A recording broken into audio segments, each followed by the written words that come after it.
BNP বাংলাদেশের সংখ্যাগরিষ্ঠ দলগুলোর মধ্য থেকে অন্যতম একটি সবচেয়ে বড় অন্যতম দল। নির্বাচনী ঐক্য আর বিভিন্ন ইস্যুতে ঐক্য এটা কিন্তু অনেকটা পার্থক্য আছে। ভবিষ্যতে যদি জোট হলে সেক্ষেত্রে পিআরপি থাকবে কি থাকবে না, সেই ক্ষেত্রে তখন গিয়ে আমরা বলতে পারবো যে আসলে আমাদের দেশে কোন পদ্ধতিতে ভোটটা হবে।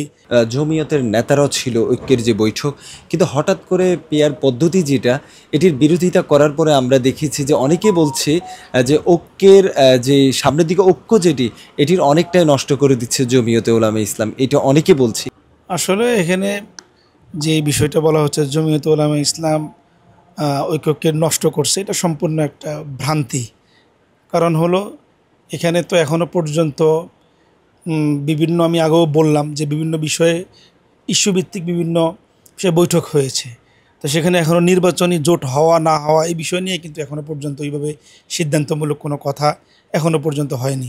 যদি নির্বাচনে জোট হয়ে যাওয়ার পরে তাহলে সেই জায়গার মধ্যে আমরা কোন সিস্টেমে ভোট করব, কি আমরা বিগত যে সিস্টেমে ভোট চলে আসছে সেই সিস্টেমে ভোট করব, নাকি আমরা পিআর পদ্ধতিতে যাব, এরকম আলো খোলামেলা আলোচনা যদি সমস্ত জোটগুলোর মধ্যে একসাথে সবাইকে সামনে রেখে হওয়ার পরে এরপরে জমিয়ত এখানে আলাদা স্বতন্ত্র মতামত এখান থেকে চলে আসছে বা ওনাদের পক্ষে জানে বা যারা এটা চেয়েছেন তারা ভিন্নভাবে চেয়েছেন, তো এরকম তো আমার জানা মতে বা কোনো বৈঠক কোনো ইলেকট্রিক মিডিয়া বা প্রিন্ট মিডিয়ায় এরকম হয় নাই।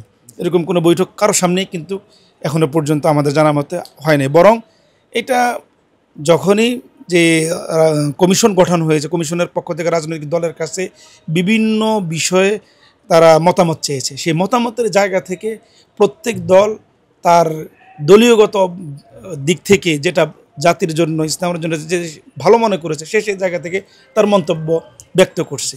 আরেকটা বিষয় যদি আমরা বলি, জোনায়েদ আল হাবিব দিয়েছেন যে জুলাই আগস্টের সবচাইতে বেশি ভূমিকা ছিল তারেক রহমানের, এমন বক্তব্যের পরে কিন্তু আমরা দেখেছি পক্ষে বিপক্ষে আলোচনা রয়েছে, এটিকে আপনি কীভাবে দেখছেন?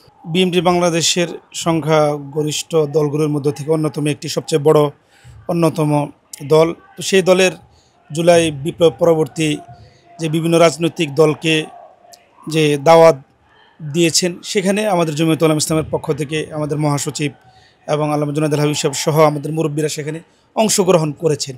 তো সেখানে বিপ্লবের একটা ভূমিকার পর্যায়ে উনি বক্তব্য দিয়েছেন, কিন্তু সেখানে কোনো ইসলামিক দলকে কটাক্ষ করা বা কোনো ইসলামী দলকে আঘাত করার মতো কোনো বিষয়ে বলেছেন বলে আমি তেমন একটা মনে করি না। আগামীর দিনে কি ইসলামী দলগুলো ঐক্য হওয়ার সম্ভাবনা আছে কিনা, এবং আপনারা কতটুকু আগ্রহ প্রকাশ করছেন এই ব্যাপারে? তো আসলে আগামী দিনে যেমন পিআর পদ্ধতি, আমি এটাই বললাম যে এখন কমিশন থেকে মতামত চাওয়া হয়েছে, সেই ব্যাপারে জমিয়ত তার অবস্থান তুলে ধরছে, ইসলামী আন্দোলন তার অবস্থান তুলে ধরছে। এখন ঠিক এই জায়গাটা আসলে কখন একমত হবে, এটা যখন সামনাসামনি টেবিলে কথাবার্তা হবে এবং সামনাসামনি দুই দলের নেতৃবৃন্দ কথা বলবে, তখন এটা একটা ফয়সালা হতে পারে। যে আমরা দেখেছি ওলামায়ে দেওবন্দ কিংবা কওমি মাদ্রাসার যে রাজনৈতিক দলগুলো, আলোচনার 5টি দল, এই 5টি দলকে আদৌ কি এক হবে বলে মনে করেন আপনি? আসলে এখন তো এটা নির্বাচনী ইশতেহারের ঘোষণার আগ পর্যন্ত এটা বলাটা খুবই কঠিন।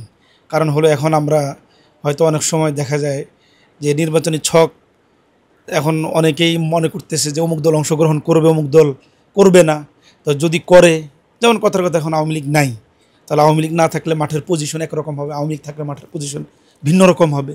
তখন অবস্থা বুঝেই তখন বোঝা যাবে যে আসলে এই মুহূর্তে ইসলামী দলগুলো তাদের পজিশনটা কী হবে, কোন ভূমিকায় থাকবে, এটা তারা তৎক্ষণাৎ ইনশাল্লাহ সিদ্ধান্ত নেবেন বলে আমি মনে করি।